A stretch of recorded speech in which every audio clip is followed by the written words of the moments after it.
Hey guys, welcome back. Real quick today, what we're going to do is we're going to do some of the stuff that we missed last Thursday when we had a snow day. So here's your warm-up today. Here's the first half of your warm-up today. About the batting average of a baseball player in ratio to the number of hits and the number of official at-bats. All right? So what we're going to do is we're going to take 1998 Sammy Sosa of the Chicago Cubs, 643 official at-bats. All right, so that's an important figure here for us. 643 official at-bats and a batting average of .308. Use the following verbal model to find the number of hits Sammy Sosa got. So we know our number of at-bats is 643. We know we're looking for the number of hits. We know that he had a batting average of .308, which is of that 1,000 mark, or that solid 1 mark. So what we're going to do is we're going to take x as we cross multiply this equals, well, x is going to equal 643 times .308, and it should give us the exact number of hits Sammy Sosa had during that year. So 643 times .308 give us 198 point something. All right, so we're going to just say that he got 198 hits. All right, later he would have some explaining to do, as those hits were not necessarily all equal, but that's neither here nor there.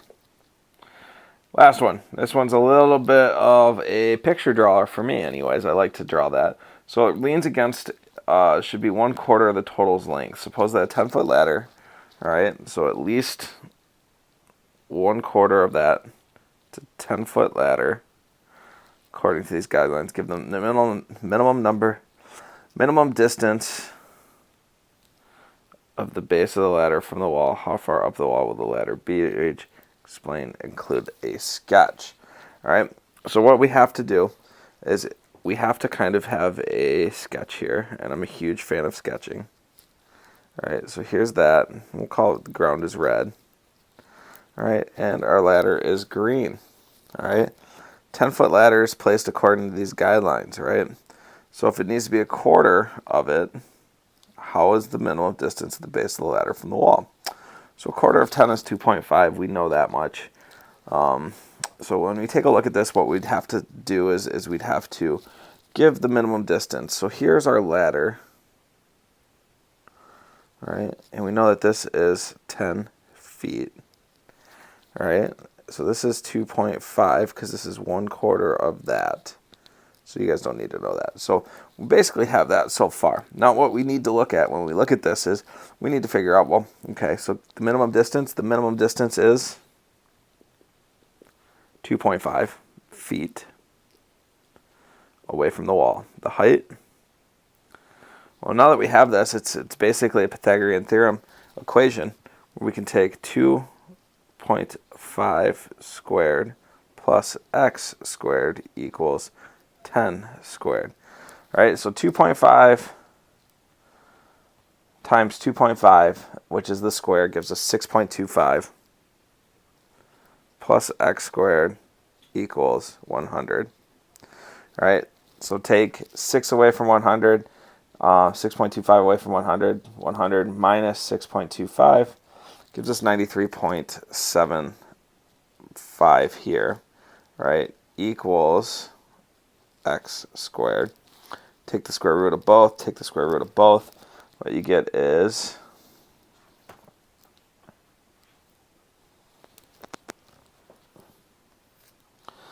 roughly about 9 feet. Roughly about 9 feet.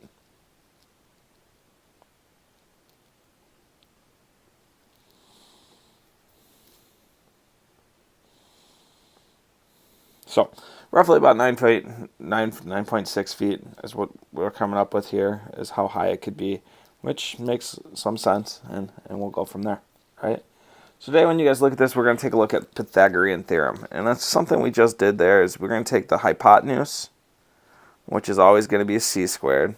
We're going to take one leg, which is always going to be a squared, the other leg, which is always going to be b squared. And we're going to square those figures, right? So we're going to take, if we had a triangle here like this, and I had a leg of 4 and a hypotenuse of 5.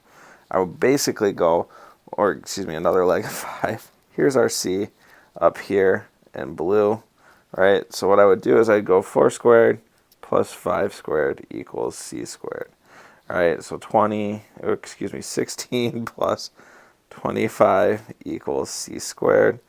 All right, 16 plus 25 gives me 41. 41.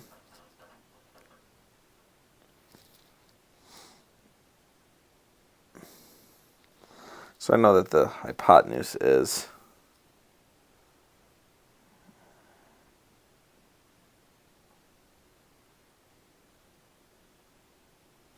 the hypotenuse is the square root of 41. All right, so when you guys go through and solve this, it's going to be a little bit like that as you guys work through it. It's not going to be too bad. You guys have done this before. This is something that you guys would have reviewed. This should be review for you guys. So we take a look at this, right? A good example would be here. You know, here's one leg. All right, the hypotenuse is always going to be opposite the right angle. So that we know that. So we have x squared plus 7 squared equals 9 squared. X squared, well, okay, let's get these kind of out. X squared plus 49 equals 81. Subtract 49 from both sides. X squared equals 49 minus 81.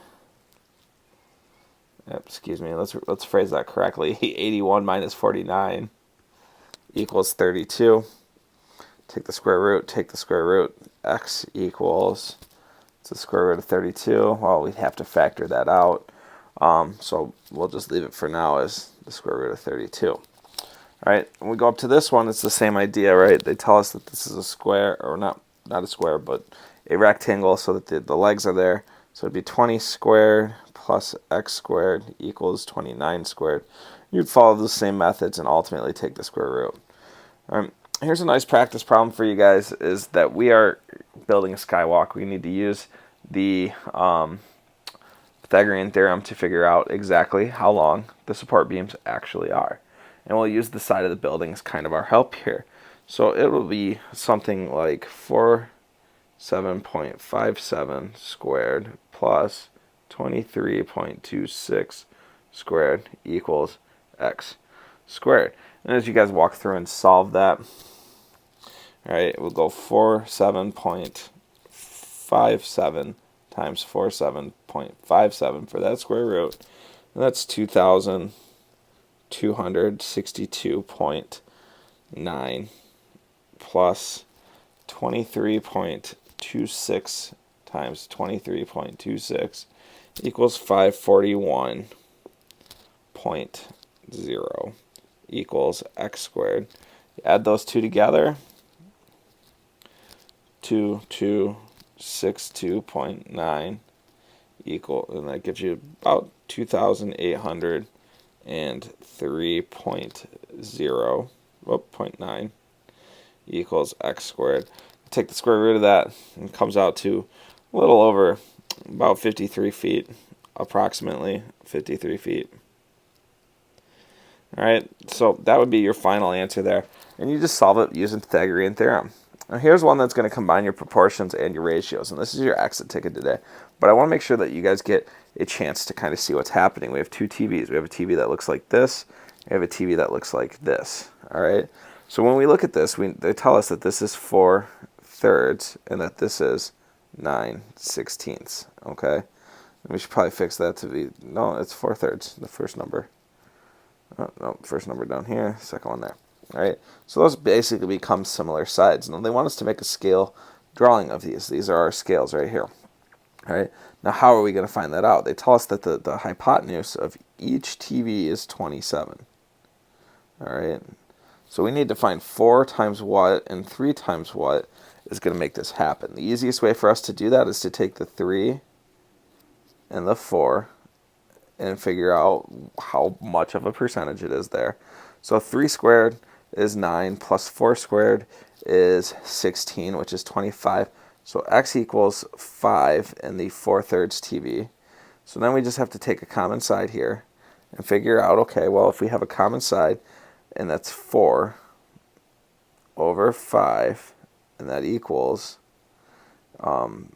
basically, this would be our 5. Basically, then we have to put our 27 here and our x, and we should be able to figure out very easily what that is. And that's kind of your hint for that. You'll do the same thing here and figure out what it is of this just base triangle with the 16, 9 in it. So 9 squared plus 16 squared equals x squared. Figure out what that hypotenuse is and set up your proportion to kind of solve for it. Then you have to answer, are the television screens similar? And then you should be able to answer that one no problem as well. All right, so thanks for watching this time, and I will talk to you guys later. Have a good one.